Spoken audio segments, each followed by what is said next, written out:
পৌঁছালাম। এবার এখান থেকে আমরা সর্বমঙ্গলা মন্দির কিভাবে যাব, তো তোমরা সঙ্গে থেকে দেখতে থাকো। যদি আমার ভিডিওটা ভালো লাগে তাহলে অবশ্যই তোমরা লাইক কমেন্ট করো।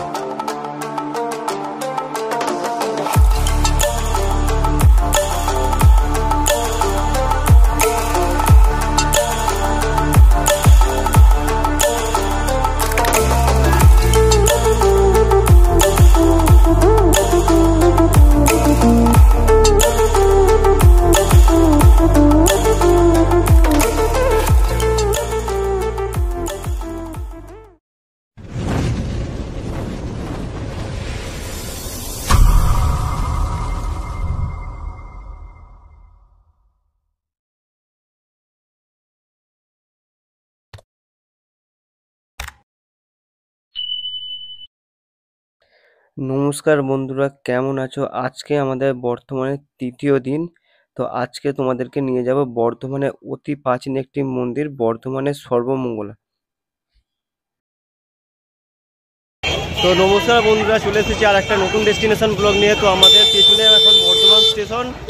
তো আমরা জাস্ট এই মাত্র বর্ধমান স্টেশনে পৌঁছালাম। এবার এখান থেকে আমরা সর্বমঙ্গলা মন্দির কিভাবে যাব, তো তোমরা সঙ্গে থেকে দেখতে থাকো। যদি আমার ভিডিওটা ভালো লাগে তাহলে অবশ্যই তোমরা লাইক কমেন্ট করে দেবো প্লিজ, আর আমার সঙ্গে জুড়ে থাকো। আমরা এখন এই মুহূর্তে বর্ধমান স্টেশনে পৌঁছলাম। এবার এখান থেকে আমরা দেখি কীভাবে যাওয়া যায়, আর তোমরাও আমাদের সঙ্গে থাকো।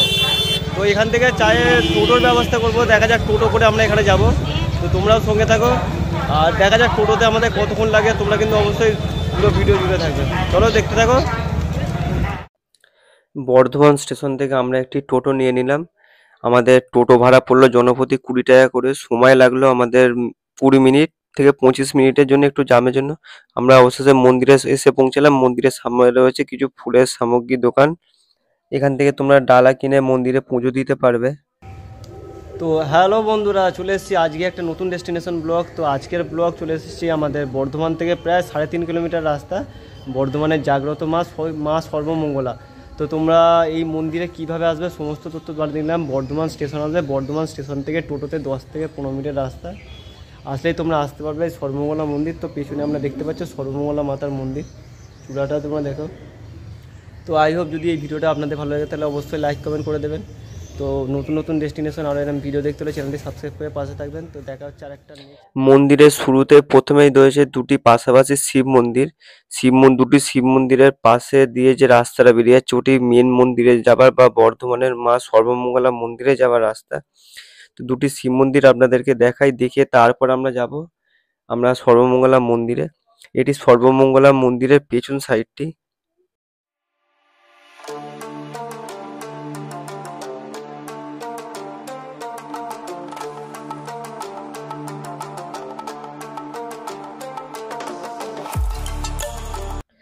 তো কিভাবে আসলাম সমস্ত তথ্য জানালাম। আজকে তোমাদেরকে ঘুরিয়ে দেখাবো বর্ধমানে অতি প্রাচীন একটি মন্দির, বর্ধমানের মা সর্বমঙ্গলা। এটি অবস্থিত বর্ধমানের বাঁকা নদীর উত্তর তীরে সর্বমঙ্গলা পাড়ায়। তো চলুন বন্ধুরা, এই মন্দিরের সমস্ত তথ্য জানাবো এই ভিডিওতে। তো বন্ধুরা, যদি আমার চ্যানেলে নতুন হয়ে থাকেন চ্যানেলটি অবশ্যই সাবস্ক্রাইব করে দেবেন আর বেল আইকনটা প্রেস করে দেবেন যাতে আমার ভিডিওর পরবর্তী নোটিফিকেশান তোমাদের ফোনে চলে আসে। তো এসেই আমরা মন্দিরে প্রবেশ করলাম। এই মন্দিরের মাথায় রয়েছে 9টি চূড়া বিশিষ্ট অতি প্রাচীন একটি মা সর্বমঙ্গলা মন্দির। তো এই মন্দিরে তোমরা ভোগের ব্যবস্থা আছে 50 টাকা বিনিময়ে। এই মন্দিরে তোমরা কুপন কাটতে পারো। তো মন্দিরে মায়ের ভোগে চুনো মাছ পাওয়া যায়। তো আমরা যেহেতু বিকেলে এসেছিলাম তো আমরা ভোগ পাইনি। তোমরা যদি আসতে পারো সকাল 9টার মধ্যে কুপন কাটতে হবে, কেটে এসে ভোগের ব্যবস্থা যদি তোমরা ভোগ সংগ্রহ করতে চাও তো 9টার মধ্যে আসতে পারো। এসে আমরা মায়ের দর্শন করে নিলাম। এই হচ্ছে বর্ধমানের মা জাগ্রত সর্বমঙ্গলা। কালো পাথরে অবস্থিত এই মায়ের মন্দির বা মায়ের মূর্তিটি কালো পাথরে অবস্থিত সর্বমঙ্গলা। এই মন্দির নির্মাণ করেছিলেন বর্ধমানের রাজা কীর্তিচাঁদ। আনুমানিক প্রায় 350 বছরের পুরানো এই মন্দির। ঐতিহাসিকদের মতে শ্রী কীর্তিচাঁদ 1702 খ্রিস্টাব্দে এই মন্দির নির্মাণ করেন।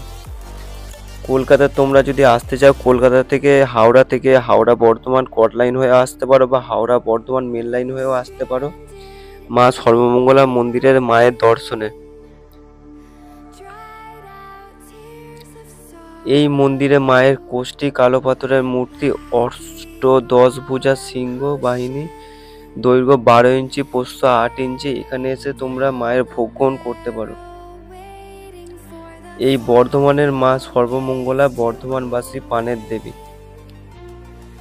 মন্দিরে রয়েছে অসম্ভব সুন্দর টেরাকোটার কাজ। মন্দিরের পার্শ্ববর্তী এলাকাও রয়েছে খুব পরিষ্কার পরিচ্ছন্ন এবং অসম্ভব সুন্দর রয়েছে। মন্দিরের ভেতরে রয়েছে একটি শিব মন্দির এবং মন্দিরের সামনেও রয়েছে 2-3টি আরো ছোট ছোট মন্দির এবং মন্দিরের খুব সুন্দর ভিউটা লাগছে। তো বন্ধুরা, আজকের ডেস্টিনেশন এই সর্বমঙ্গলা মন্দিরের ভিডিওটি আপনাদের কেমন লাগলো অবশ্যই তোমরা কমেন্টে তোমাদের মতামত জানাবে। তোমরাও যদি একদিন এসে ভিজিট করতে পারো এখানে। অসম্ভব সুন্দর জাগ্রত মা এই সর্বমঙ্গলা। তোমরা ভিডিও শেষ পর্যন্ত দেখতে থাকো। সমস্ত তথ্য তো জানালাম তোমাদেরকে। মন্দিরের ভেতরে রয়েছে একটি শিব মন্দির এবং অসম্ভব সুন্দর মন্দিরের পার্শ্ববর্তী এলাকা।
তো বন্ধুরা, এটা বর্ধমানের কার্জন গেট, হয়তো অনেকেই চেনো।